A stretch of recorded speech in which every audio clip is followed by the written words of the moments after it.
Meus irmãos e irmãs, que Jesus, o divino médico de nossas almas enfermas, nos ilumine sempre. Que na noite de hoje nós possamos falar para todos e todas, mas principalmente para os corações que sofrem. A nossa mensagem da noite, do estudo do Evangelho segundo o Espiritismo, na minha opinião, é uma verdadeira convocação. Um espírito de Erasto, um dos espíritos mais iluminados da equipe que compõe a codificação. Erasto, que foi discípulo do apóstolo Paulo. Há mais ou menos 2 referências a ele no Evangelho. E sempre que nós nos encontramos com o Evangelho ao nosso lado, lendo essa mensagem, Missão dos Espíritas, nós vamos perceber na linguagem do Espírito que, como que para que dar uma evidência da linguagem da época, ele traz totalmente essa linguagem envolvida nesse convite, nessa convocação que ele nos faz. Eu ando muito em casas espíritas, muitas casas espíritas. E em todas as casas espíritas por onde eu ando, eu encontro pessoas que estão em busca da cura do corpo e da alma, ou de ambos. Mas em todas elas, nós encontramos pessoas que reclamam, que estão insatisfeitas em relação a seus tratamentos. Chegam na casa espírita e esperam que se curem de processos complexos que muitas vezes remontam várias encarnações em pouquíssimo tempo. E nós sabemos que o processo não funciona assim. Então, às vezes eu encontro pessoas que falam assim: mas Josué, eu estou fazendo evangelho no lar todo dia.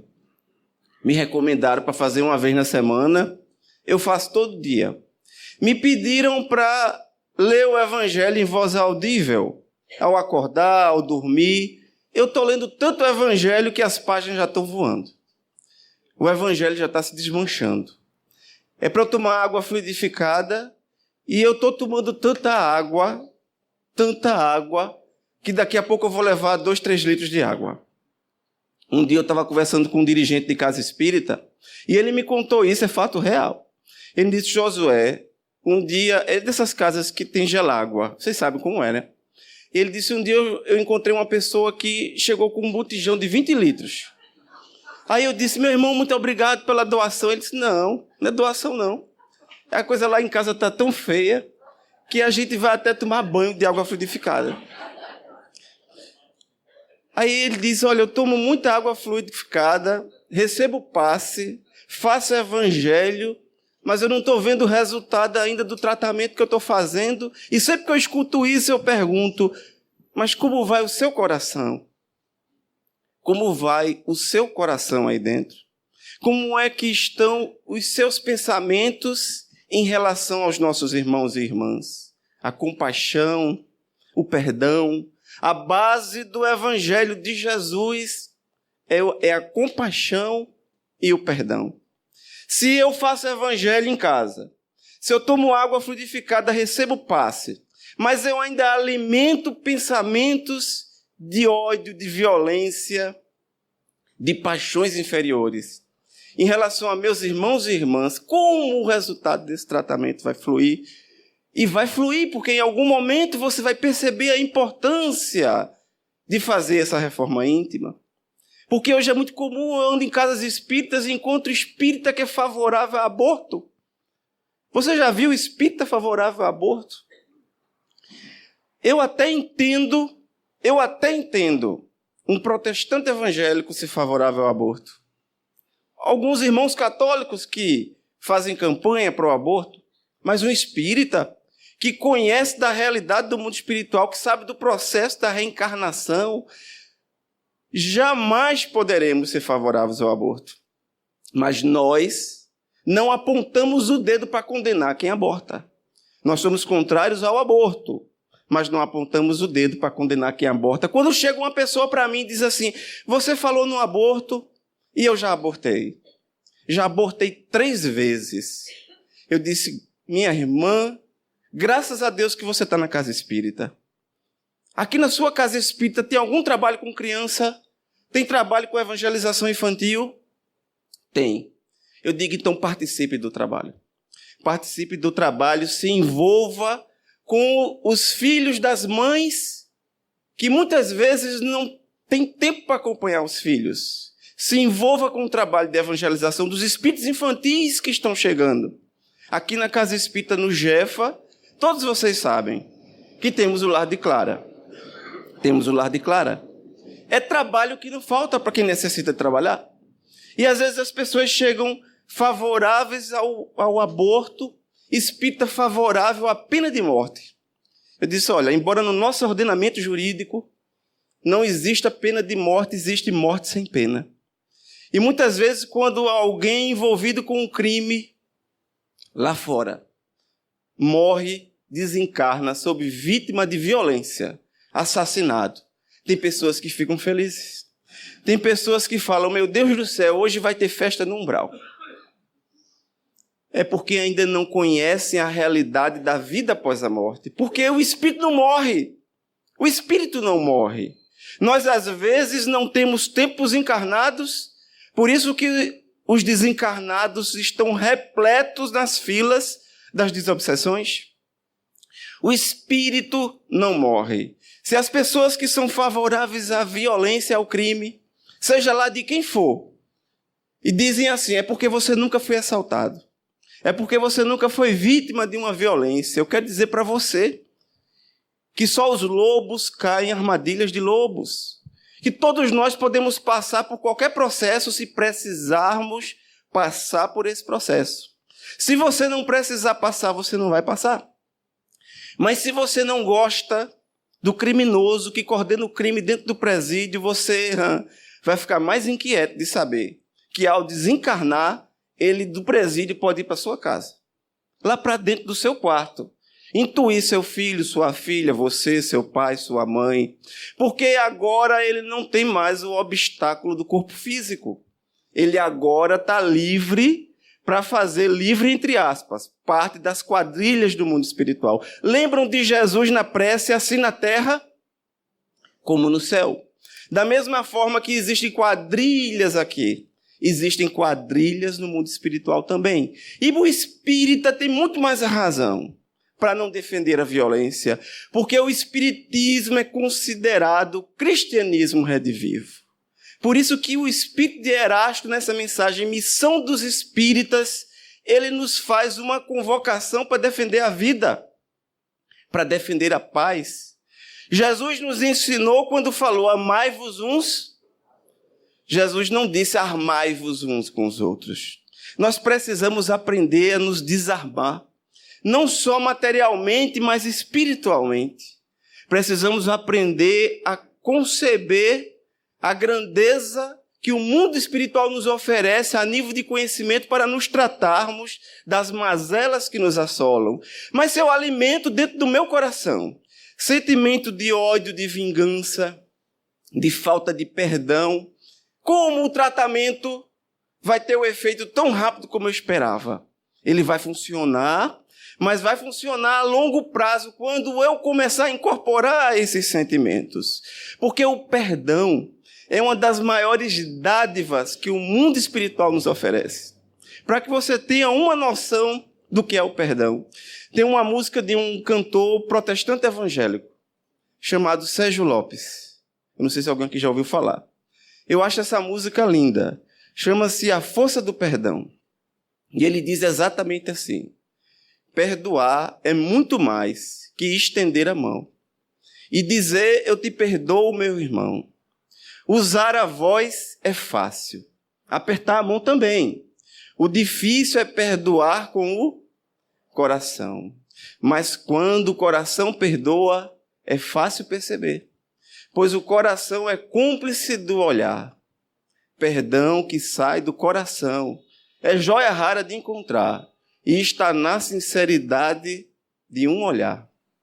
O perdão é esse processo de transformação de nossas almas, porque eu só consigo me encontrar quando eu compreendo a necessidade de perdoar. Não é perdoar o meu filho, a minha filha, o meu pai, minha mãe, meu irmão, minha irmã, é fácil. É perdoar os criminosos. É perdoar aqueles que fazem as pessoas sofrer. Porque perdoar quem está sofrendo, eu até compreendo. Lá no Evangelho segundo o Espiritismo tem uma mensagem de Jesus.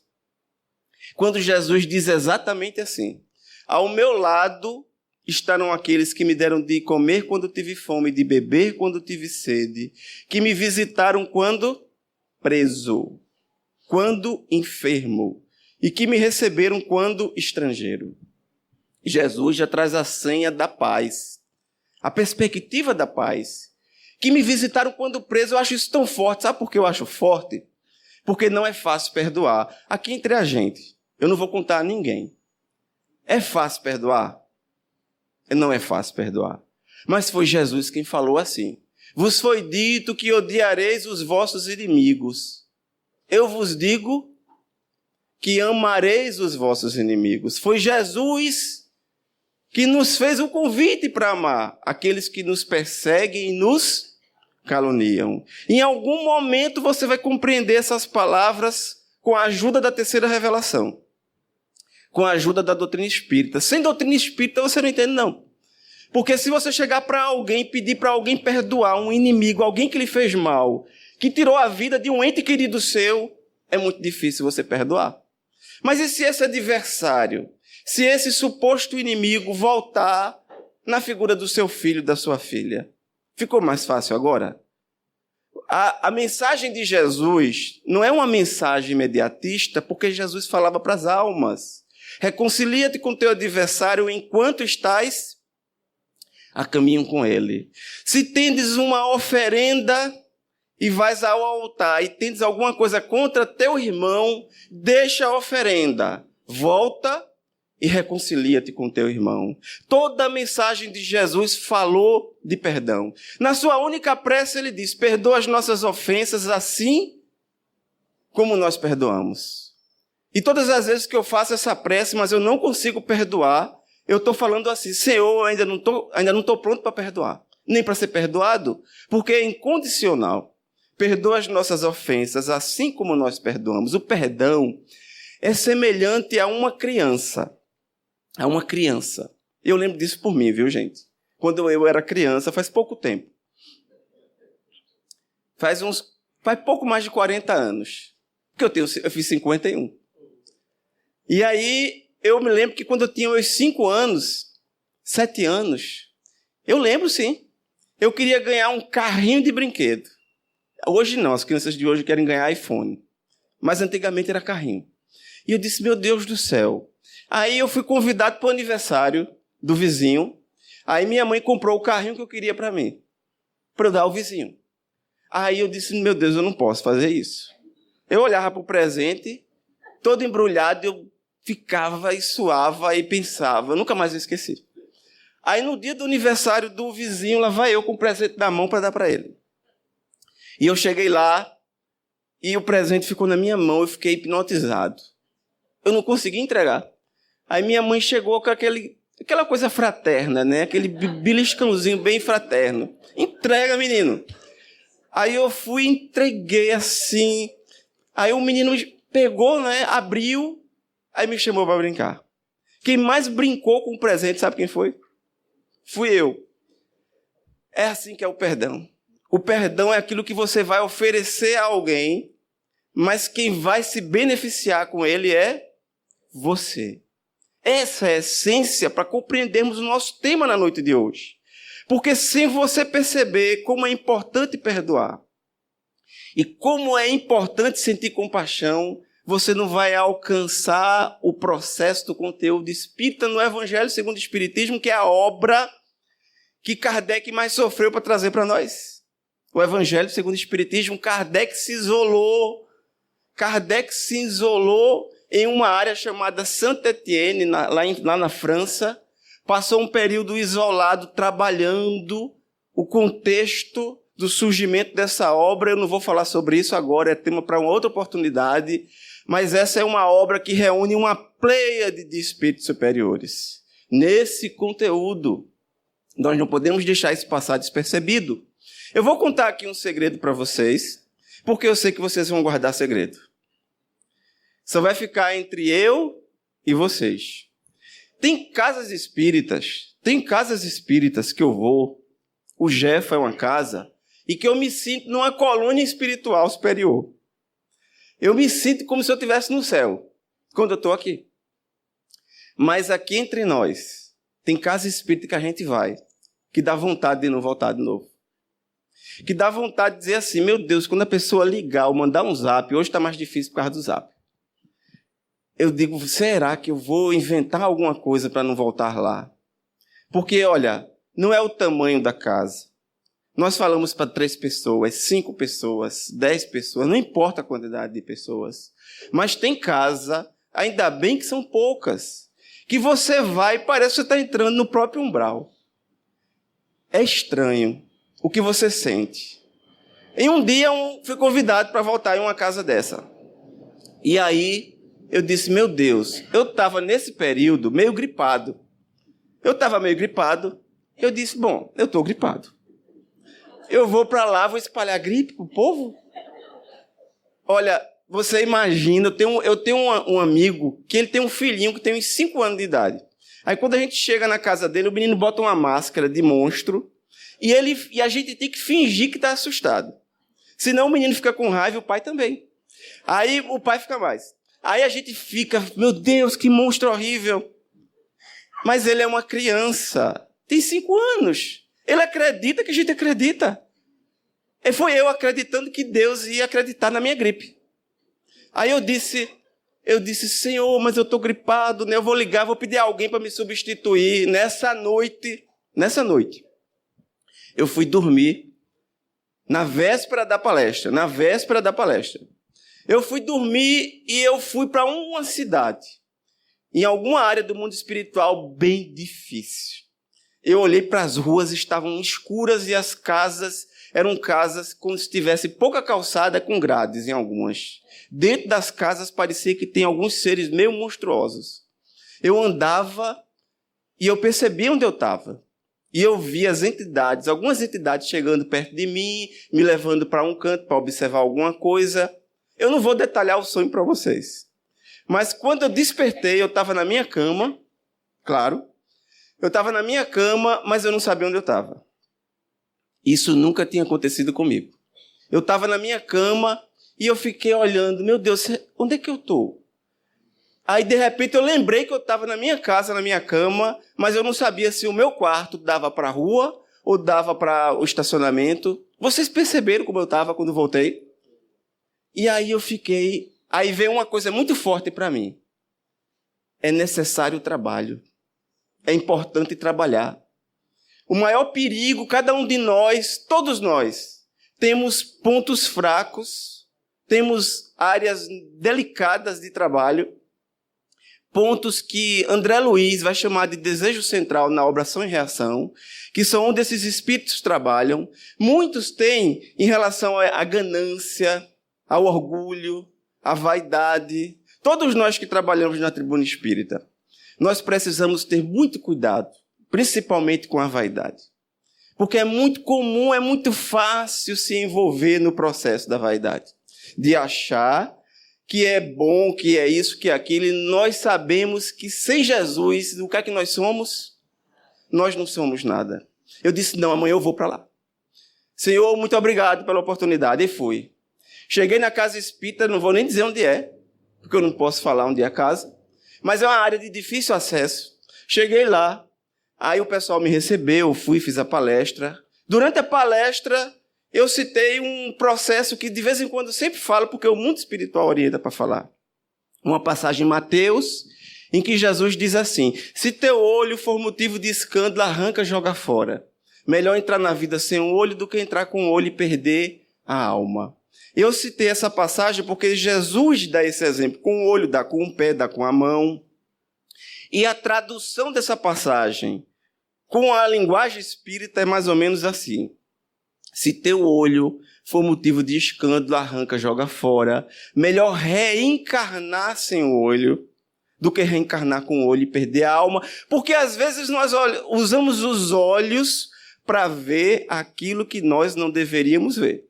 Às vezes nós usamos os ouvidos para escutar aquilo que não deveríamos escutar. E o que é pior, usamos a língua para falar o que não deveríamos falar. Por isso que Jesus fala numa linguagem que você só conhece com a terceira revelação, porque ela vem envolvida em reencarnação, semelhante à da criança, quando nós falamos. Quando Jesus falou, vos foi dito que odiareis os vossos inimigos, eu vos digo que amareis os vossos inimigos. Porque o que nos une é o amor, mas o ódio também nos une. Por isso que eu vou em muitos lugares e eu vejo problema de mãe com filha, pai com filho. Às vezes nós enxergamos processos complexos que, se não fosse o esquecimento do passado, eles estavam se matando. Se não fosse o esquecimento do passado. Mas o esquecimento do passado não é capaz de eliminar o sentimento que está lá dentro, vivo e que ainda existe. Só os processos reencarnatórios vão nos explicar o conhecimento dessas passagens. Eu enxergo isso em vários lugares. Sem a terceira revelação, sem um consolador prometido, nós não compreenderíamos. Então eu falei, se teu olho for motivo de escândalo, quando eu terminei a palestra que eu ia saindo, chegou um senhorzinho perto de mim. Várias pessoas chegam, conversam, mas chegou um senhor perto de mim e disse assim, meu filho, você não sabe a dificuldade que eu tive para vir aqui hoje. Eu disse, foi mesmo, meu amigo. Aí ele disse, eu não enxergo praticamente nada. E para mim chegar aqui, ele falou exatamente assim. Foi muito difícil. Eu vim me arrastando porque eu pedi às pessoas para me trazer, ninguém me trazia. Mas eu disse, eu vou. Eu vim me arrastando até que uma alma caridosa me deu uma carona e me trouxe. Aí eu fiquei pensando comigo, meu Deus, eu não ia porque eu achava que estava com uma gripe. Mas às vezes nós temos uma frase que precisamos usar e é aquela frase que vai ser importante para aquela pessoa, porque ele disse, quando você falou, se teu olho for motivo de escândalo, arranca, joga fora, ele disse, hoje eu entendo. Porque eu estou passando por esse momento com a minha vista. Foram essas palavras que ele usou. E aí nós vamos perceber o convite que o mundo espiritual nos faz para o trabalho. Porque uma coisa é você ficar no campo da teoria, mas outra é você compreender os desafios que a vida nos traz. Há alguns anos atrás, eu estive em uma casa espírita no interior. Eu ia proferir um seminário nessa casa espírita e almocei com o dirigente da casa. Tivemos a oportunidade de almoçar, de conversar, de trocar umas ideias. E aí ele me apresentou uma situação que eu não conhecia. Ele me apresentou a uma família e essa família viveu um processo bem complexo, mas bem interessante. Por quê? Era uma jovem, era um trabalho, ia haver um trabalho de mocidade na casa espírita, lá nessa casa eles chamam de mocidade. E aí, aqui nós chamamos de Digi, lá eles chamam de mocidade. E eles iam participar de um trabalho e estavam as amigas juntas conversando e uma convidou a outra. Vamos lá para a casa espírita? Vai haver a apresentação de um seminário. Aí a moça disse, eu não vou não. Eu não vou porque eu não sou espírita e não gosto dessas coisas. Eu acho que vocês já ouviram isso em algum lugar, dessas coisas. E aí as colegas convenceram ela para ir. Quando chegou lá, a apresentação do trabalho impactou a vida daquela jovem. Por quê? Impactou a vida dela porque ela estava grávida. E o tema era o aborto e suas consequências espirituais. E ela chegou para o dirigente da casa espírita, por isso que ele falou para mim, quando ele conversou isso comigo, isso já tinha acontecido há 1 ano atrás, e esse processo, na minha conversa com ele, faz anos. Aí ele disse, Josué, ela chegou para mim e disse assim, eu queria falar com o senhor. Ele disse, pois não, eu não conhecia a jovem, mas aí ela disse, olha, eu estou grávida, e isso é um problema, porque eu ia abortar essa semana. E nenhuma mulher aborta sozinha. Ela sempre aborta com a cumplicidade de alguém, na maioria das vezes, algumas não. E ela disse, eu ia abortar essa semana, mas aí eu vi esse seminário e fiquei impactada com a mensagem e desisti de abortar. Mas eu não tenho coragem de falar para minha família. Meu namorado já tinha me dado dinheiro. O dinheiro para eu fazer o aborto. Aí o dirigente da casa espírita disse, Josué, eu fiquei sem saber o que dizer. Mas naquele momento eu compreendi a mensagem, missão dos espíritas. Aí ele disse para mim, Josué, eu disse, vamos, eu vou para a sua casa. No caminho, ela foi conversando com ele, ela disse, olha, meu pai é meio estressado. Aí ele já foi ficando preocupado. Minha mãe é assim, aí foi explicando. Quando chegou lá, que eles começaram a conversar, aí o pai dela quase desmaia com a notícia. Porque não é fácil para uma mãe com uma filha de 13 para 14 anos grávida. É fácil. Você imagina uma menina de 13, 14 anos, antigamente brincava de boneca. Mas essa moça com 13, 14 anos já estava grávida. Se você não tivesse uma visão espiritual e você tivesse apenas uma visão materialista, ou não fosse materialista, mas tivesse uma visão sem um conhecimento da vida no plano espiritual, sem a reencarnação, você poderia até cair na ideia do aborto. Como é que uma criança vai criar uma criança? Aos 13 anos, 14 grávida, o pai dela disse, minha filha não pode abortar? Ela é menor de idade, ela tem menos de 14 anos. Aí ele disse, olha, eu não sei se pode legalmente. O que eu posso lhe dizer é o seguinte, diante de Deus é um crime. E se nós estamos aqui para conversar com o Senhor, é porque o objetivo dos amigos espirituais que nos acompanham é para que nesse momento nós possamos ter paciência. Vamos esperar. Ele disse, Josué, nós pedimos uma orientação. Aí na casa espírita que ele faz parte, eles fizeram uma reunião e veio uma comunicação do mundo espiritual informando que aquele espírito precisava reencarnar. Que naquele dia eles haviam trabalhado as coleguinhas dela para que elas levassem ela para a casa espírita. Nós intuímos as amiguinhas para que pressionassem ela para vir à casa espírita. Então ela não foi à casa espírita por acaso. Mas, ao chegar na casa espírita, foi uma etapa. Agora vem a segunda etapa do trabalho. O pai dela ficou muito triste e decepcionado com a gravidez da filha, porque ele disse assim ao dirigente da casa espírita, olha, minha filha, o senhor nem imagina como ela é. É muito difícil, muito trabalhosa. Ela é daquelas que eu já fiz de tudo, mas ninguém segura, não tem controle. A moça bebia, a moça fumava e usava drogas. Você imagina? Ela fuma, bebe, usa drogas legais e drogas ilegais. E ela sai para noitadas e passa noitadas e noitadas e não tem quem segure ela. Ela é mais ou menos assim, eu ligo para ela, minha filha, você está onde? Papai, eu estou aqui com meu namorado. Como é o nome do seu namorado? E o senhor me pegou. Como é teu nome, fulano? Ela não sabia o nome do namorado ainda. Ele disse, ela dorme com ele, depois ela pergunta o nome. Então era mais ou menos esse o perfil da jovem. Aí você pergunta, mas por que ela engravidou aos 13, 14 anos? Foi uma interferência da espiritualidade para que aquela jovem não perdesse a reencarnação dela através dos abusos e dos excessos. O mundo espiritual antecipou a gravidez, a reencarnação daquele espírito, que era um profundo adversário dela de vidas passadas. Era um profundo adversário. Por isso a passagem, vos foi dito que odiareis os vossos inimigos, eu vos digo que amareis os vossos inimigos, nos disse Jesus.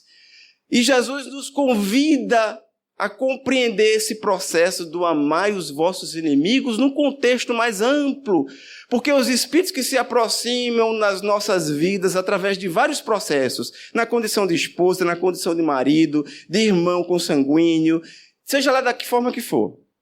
Essas proximidades têm processos que muitas vezes escondem histórias complexas que precisam ser resolvidas em algum momento dessas encarnações. E aí, o que foi que o dirigente me disse? Josué, nós começamos a trabalhar a família. Primeiro porque ela é acompanhada por duas entidades que queriam que ela abortasse.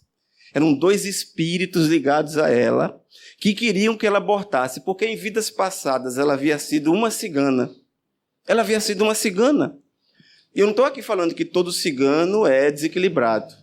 Mas ela era uma cigana que envolvia corações, que envolvia pessoas, que prejudicava vidas, famílias e dava golpes. E aí, nesses processos, ela desencarna, mas ela ainda era seguida por vários espíritos que a acompanhavam de processos dessa época ainda, que eram companheiros de farra dela.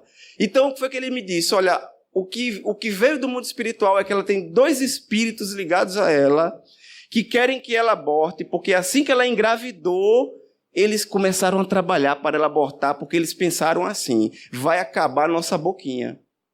Por quê? Porque se ela engravida, corre o risco dela começar a se cuidar para preservar o feto e se afastar das farras, das noitadas. E nós trabalhamos muito para criar uma conexão com ela. Muitos não imaginam, mas nós criamos conexões com o mundo espiritual. Para o bem ou para o mal, o apóstolo Paulo nos falava que nós estamos envolvidos por uma nuvem de testemunhas. Uma nuvem de testemunhas são os espíritos.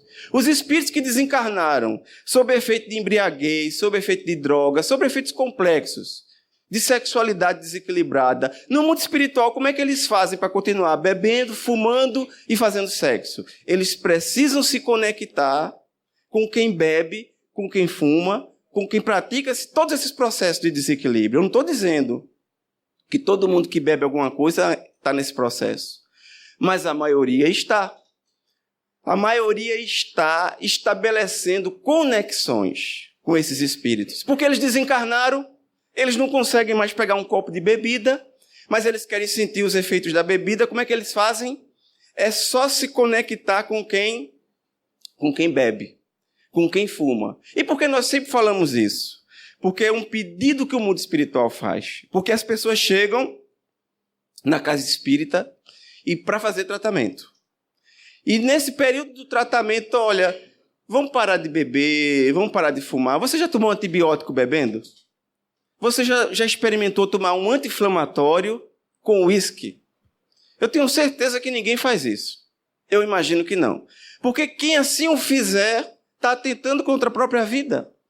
Mas você está num processo espiritual complexo, de dificuldades, tem espíritos lhe atormentando, lhe incentivando ao suicídio, lhe incentivando a homicídios e a outros processos. Aí, quando você se envolve no mundo das drogas legais ou ilegais, eles chegam, se conectam com você e passam a exercer também uma influência muito forte em relação à sua vida. Está lá no livro dos Espíritos. Influi os Espíritos em nossos pensamentos e atos, muito mais do que supões, de tal forma que são eles que vos dirigem. Nos dirigem porque nós permitimos.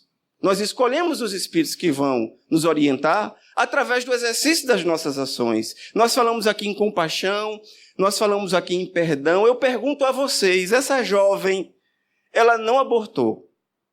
Ela não queria abortar, mas ela não queria abandonar as farras. Ela foi convencida a preservar o feto.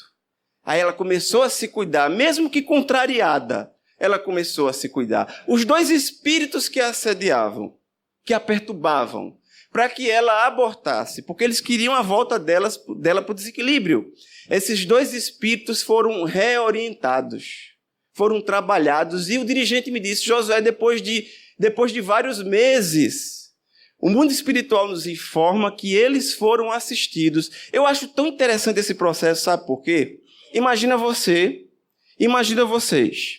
que os espíritos que são esclarecidos na desobsessão, em algum momento eles vão precisar reencarnar, não vão?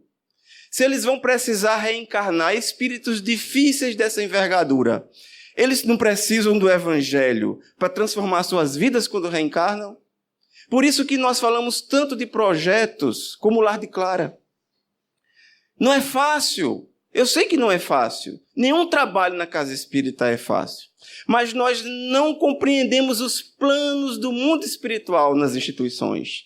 Muitas vezes uma instituição tem um trabalho voltado para crianças, para jovens, e esse trabalho vai sendo ampliado a nível espiritual à medida que nós vamos oferecendo condições ao mundo espiritual para nos ofertar isso aí. Quando o mundo material propõe, o mundo espiritual dispõe. E aí o dirigente me disse, Josué, os dois amigos espirituais dela, amigos entre aspas, que a acompanhavam, foram reorientados. E ela começou a ter uma vida mais tranquila, e quando a criança nasceu, o pai ficou tão feliz. O pai da criança não, o avô. Porque o pai não quis muito assunto, mas o avô ficou tão feliz. Ele olhou para mim e disse assim, seu fulano, não parece um apóstolo de Jesus? Aí ele disse que pensou com ele. Meu Deus do céu, se eu falasse para ele que apóstolo é esse, ele ia correr. Porque era um espírito profundamente ligado à família nas vias do ódio. Por que a reencarnação era tão importante? Porque se ela abortasse, aquele espírito que estava recebendo aquela oportunidade ia retornar ainda com mais sentimento de ódio para alimentar. Eu sempre digo às pessoas que chegam para mim, mas eu abortei, eu disse, olha, não se chora sobre o leite derramado, mas vamos trabalhar. Ah, mas eu já matei, eu já roubei, eu já ouvi isso. Vocês não imaginam o que nós escutamos. Mas eu digo, mas estamos aqui para trabalhar. Estamos aqui para servir. Estamos aqui para nos envolver. Porque é um compromisso que o mundo espiritual nos traz. Na mensagem Missão dos Espíritos, escuta o que Erasto diz. Não mais vos assusteis. As línguas de fogo estão sobre as vossas cabeças. Sabe por que ele fala assim?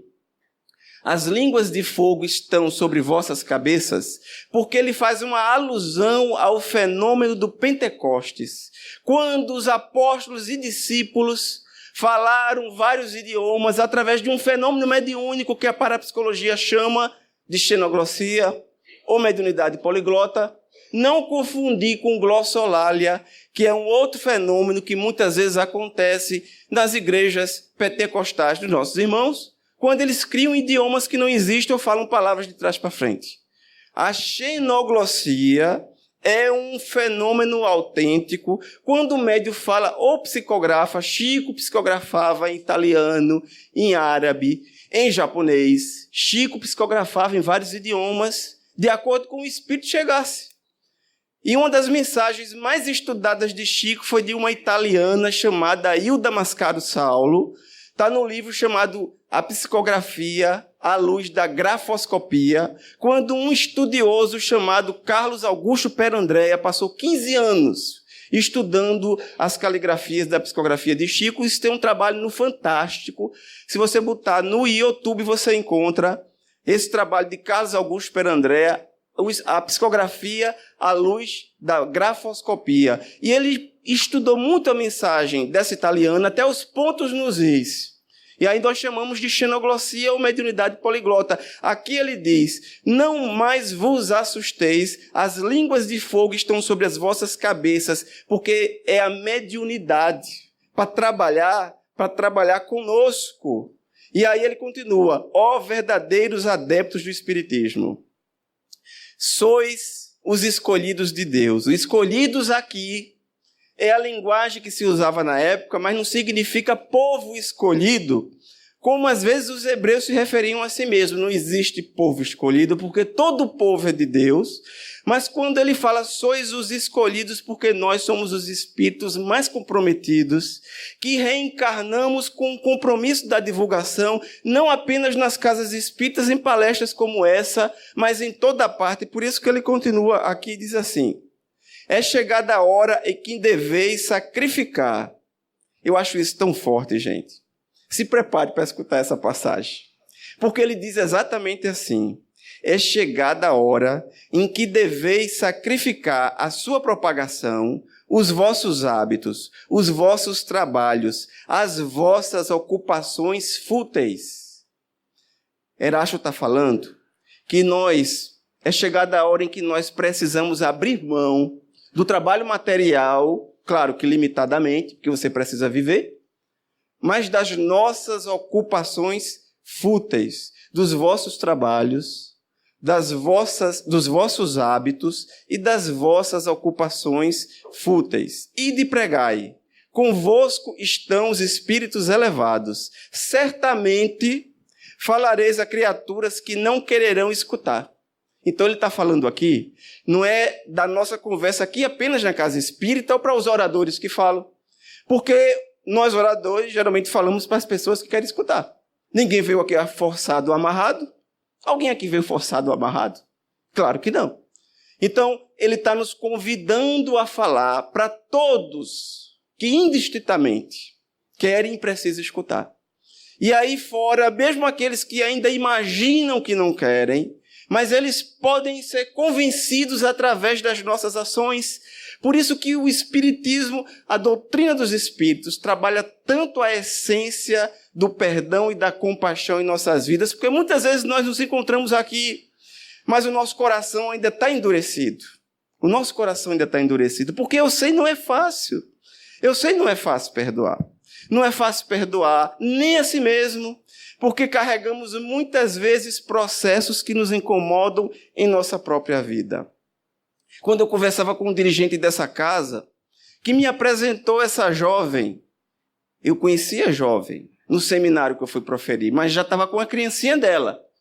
Ele me contou detalhes, me pediu para não comentar. Eu disse, olha, você pode falar nas palestras. Você não cita nomes, não cita a instituição, porque todos eles já sabem do processo. Mas é bom evitar esse conhecimento desse processo. Então, realmente, eu falo, porque fui autorizado a falar. Mas eu não detalho onde aconteceu a cidade, a casa espírita e as pessoas envolvidas no processo. Mas eu posso dizer uma coisa para vocês. Todos nós, indistintamente passamos por esse processo. Roberto Carlos, geralmente, muitas vezes eu falo aqui de uma música que eu acho belíssima dele, chama-se O Homem. A primeira parte da música é linda, não é linda? Um certo dia um homem esteve aqui, vocês conhecem. Mas a segunda parte da música, eu não falava. Sabe por que eu não falava? Porque eu não entendia. Porque Roberto diz assim na música, eu sei que ele um dia vai voltar. E eu pensava comigo, vai voltar como? Jesus não vai voltar porque Jesus nunca foi embora. Jesus disse, onde houverem 2 ou mais pessoas em meu nome, eu aí estarei. Então ele não vai voltar, só volta quem partiu. E eu não entendia. Mas um dia eu fui dormir e acordei com a resposta. Veio assim. Eu acordei com a resposta. Eu disse, agora eu entendi a música nesse processo. Porque quando ele diz, eu sei que ele um dia vai voltar e nos mesmos campos procurar o que plantou, e colher o que de bom nasceu, chorar pela semente que morreu sem florescer. O espírito não morre. Quando Jesus fala, e colher o que de bom nasceu, é o que de bom nasceu no seu coração. Para que os bons sentimentos floresçam no meu coração, eles precisam ser regados. Quando eu cultivo uma plantinha em casa, como é que eu alimento? Com água, com um adubo. Mas eu alimento com o sol. Mas como é que eu alimento a semente no meu coração? Através da compaixão, através do perdão, através do sentimento de amor aos nossos irmãos e irmãs mais distantes em qualquer parte, independente da condição em que eles se encontrem. Por isso que Jesus diz, eu sei que ele um dia vai voltar, porque vai chegar o momento da transição planetária em nossas vidas. O momento em que nós seremos convidados a continuar aqui num planeta de regeneração, ou precisar partir para outros mundos mais atrasados. Porque não poderíamos ficar em um mundo que está começando um processo de regeneração, alimentando o ódio, a ganância e a violência em relação aos nossos irmãos. Por isso que quando ele diz, eu sei que ele um dia vai voltar, é como se ele dissesse, um dia você vai prestar contas das suas encarnações, para saber se você vai continuar aqui. Porque ele vai colher o que de bom nasceu, chorar pela semente que morreu. O que é que de bom nasceu da semente que você plantou no seu coração do Evangelho? É a compaixão, é o perdão, é o trabalho junto às crianças, é o trabalho junto aos idosos, é o trabalho junto às pessoas, independente da condição em que você se encontra. Mas quando ele diz chorar pela semente que morreu, não é o espírito, porque o espírito não morre, mas é a semente do amor ao próximo, da compaixão, que Jesus nos convida, que não foi permitido florescer em minha vida, e que como não foi permitido florescer em minha vida, porque eu não a reguei adequadamente, aí a simbologia é chorar pela semente que morreu, significa que o espírito não vai mais poder continuar aqui em um mundo de regeneração. Mas na música tem uma passagem que ele diz, mas ainda é tempo de plantar, colher dentro de si a flor do bem, para lhe entregar quando Ele aqui voltar. Colher dentro de si a flor do bem é permitir que essa flor seja trabalhada no meu coração, dentro de minha vida. O coração aqui é a representação para que você compreenda o alcance dessa palavra, compaixão. Porque nós estamos precisando muito de compaixão. Compaixão em relação a todas as pessoas, à humanidade, a nós mesmos, aos nossos, mas a todos em si. Eu tenho acompanhado tantos irmãos e irmãs se envolvendo com paixões inferiores. E quando eu falo aqui de paixões inferiores, é que às vezes nós nos apaixonamos pela política partidária e começamos a brigar e a discutir com as pessoas que pensam diferente de nós. O que eu preciso compreender é que cada um tem o direito de pensar o que pensa, cada um tem o direito de pensar da forma que pensa, de compreender da forma que compreende, mas eu preciso, acima de tudo, observar nessas pessoas, meus irmãos e minhas irmãs. Cada um tem o direito de torcer pelos times de futebol que torce, com exceção do esporte. Esse daí não pode, não. Mas fora isso, tudo bem. Você pode torcer por todos. Cada um tem a opção de escolher o processo de transformação da sua vida. Mas para que esse processo possa florescer em nossos corações, que o amor e a compaixão faça parte de nossos sentimentos, que precisamos aprender a regar com a água do amor e da tolerância, com o espírito da paciência, para que nossa reencarnação seja verdadeiramente aproveitada como um momento mais importante de nossas vidas até hoje. Que as bênçãos de Jesus nos iluminem cada dia de nossas vidas. Que possamos permitir que as línguas de fogo falem através de nossas cabeças. Porque aqui nessa mensagem, quando Erasto diz, só os lobos caem em armadilhas de lobos. E que as bênçãos de Jesus nos iluminem sempre.